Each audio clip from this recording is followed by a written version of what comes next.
విమాన ప్రమాదంలో కుట్ర కోణం ఉందన్నటువంటి అనుమానాలు ఉన్నాయి అన్నట్టుంది నేను మొట్టమొదటి నుండి ప్రస్తావిస్తూ వస్తున్నా. దానికి తగినటువంటి విధంగా ఇప్పుడు కేంద్ర ప్రభుత్వం కూడా అదే అనుమానంతో ఉంది. దర్యాప్తు సంస్థలు కూడా అదే అనుమానంతో ఉన్నాయి అన్నటువంటి విషయం ఇప్పుడు స్పష్టమైంది. కొద్దిసేపటి క్రితం ఎన్ఐఏ విచారణ ప్రారంభమైంది. ఎన్ఐఏ అనేది తెలుసు కదా, జాతీయ దర్యాప్తు సంస్థ. దేశద్రోహ కార్యకలాపాలు, అట్లాగే దేశాన్ని అస్థిరపరిచే కుట్రలు, ఉగ్రవాదం, తీవ్రవాదం ఇట్లాంటి అంశాల మీద దర్యాప్తు చేస్తుంటుంది.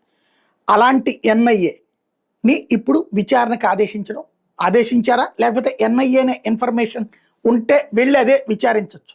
అది ఇప్పుడు అక్కడికి చేరుకుంది. వాస్తవంగా ఇప్పటికి 270 మంది దాకా చనిపోయినట్టయింది. ఫ్లైట్లో ఉన్న వాళ్ళలో ఒక్కళ్ళు కాపాడబడ్డారు. ఫ్లైట్ ఎక్కకపోవడం వల్ల ఒక అమ్మాయి